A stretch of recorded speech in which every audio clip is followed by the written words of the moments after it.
不会改就不要改。看完这6部剧的影视化，才明白啥叫3流小说1流编剧。《甄嬛传》。《甄嬛传》的成功绝对离不开郑晓龙导演团队对原著的改编。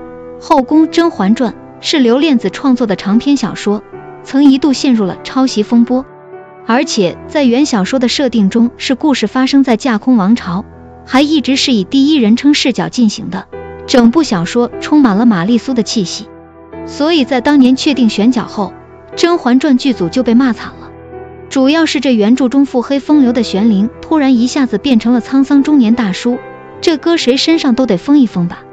因此最初《甄嬛传》在某棒开分时只有 2.7 分，但12年过去了，这部曾经饱受白眼的剧，如今已经成了史上最经典的清宫剧之一，就连评分都疯涨到了 9.4 分。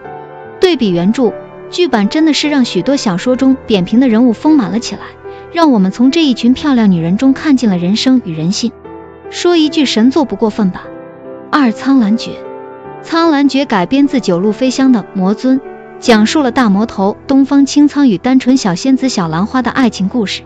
但和剧版出入非常大的一部分就是，前期东方青苍对小兰花一直是利用，但因为没有人爱小兰花，所以他即便知道了这一切，还是舍不得这一点温暖，直到给女主虐到不能再虐了，才开始追妻火葬场。但在影视化时，主创团队不仅将在保留整体框架的基础上大刀阔斧，不仅新加了长恒与结离这2个角色，还给男女主的感情线进行了细致的铺垫，使得剧版成了小兰花与大强的双向救赎文学。小兰花用自己的善良感化了东方青苍，而大强也因为小兰花尝到了情的滋味。真的是多亏了编剧的魔改，才让这对那么好磕。3. 媚者无疆。媚者无疆的成功绝对是导演和编剧的功劳，因为这部剧的原著那真的是不能细说，这要是全按照原著来拍，只怕是预告片都放不出来的程度。小说讲述了苏七雪在被父亲抛弃后，在鬼化城中经历了儿女情长与各种权谋斗争，和影子长安相互扶持的故事。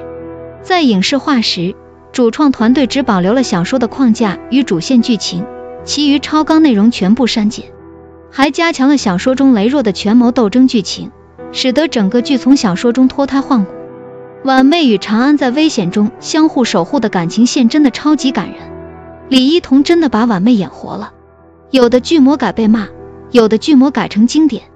看完这3部剧的改编，才明白啥叫影视化天花板。4. 知否。作为很多观众的电子榨菜之一，知否与《甄嬛传》一样，他们的成功都离不开有一个好的导演团队。知否改编自关心则乱的同名小说，原著的明兰是从现代穿越而来的，与许多网文一样，都有着冗长繁杂的毛病，所以剧版在改编时就大刀阔斧地删减了许多不必要的情节。虽然还是以家宅争斗为主，但也着重地重现了那个时代人物生活的情景，剧中的许多场景都充满古韵，让人看着舒服惬意，更是丰满了盛明兰的形象，让她更像是一个有血有肉的人，而非一个冷漠的看客。最明显的就是明兰与小公爷的感情线，在原著中，盛明兰对齐衡一直是避之不及，但在剧版则成了心动过，但因为种种因素最终错过。这种改编也更能让明兰大女主的形象站得住，使人越追越上头。5. 赘婿。赘婿改编自愤怒的香蕉的同名小说，原著走的就是很平常的男频爽文杰克苏套路。宁毅就是很典型的万人迷，基本上是个女人都爱他。因此在当初公布选角时，郭麒麟也被许多原著粉唱过帅，但谁也没想到赘婿一经播出就成了爆剧。虽然故事的主线剧情没有改变，依然是商业大亨江浩辰穿越到古代成为赘婿，帮助苏檀儿成为江宁首富称霸商界的故事，但因为郭麒麟自带的搞笑气质，再加上编剧对原著部分剧情大刀阔斧的改动，使得这部剧在现在还可以霸占淘热度第2的宝座。6. 青青日常。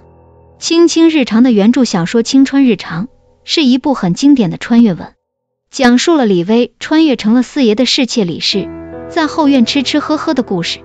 整体立意上有点神似步步惊心，都是描绘了一个现代女孩在封建时代的教化下逐渐迷失自我的悲剧。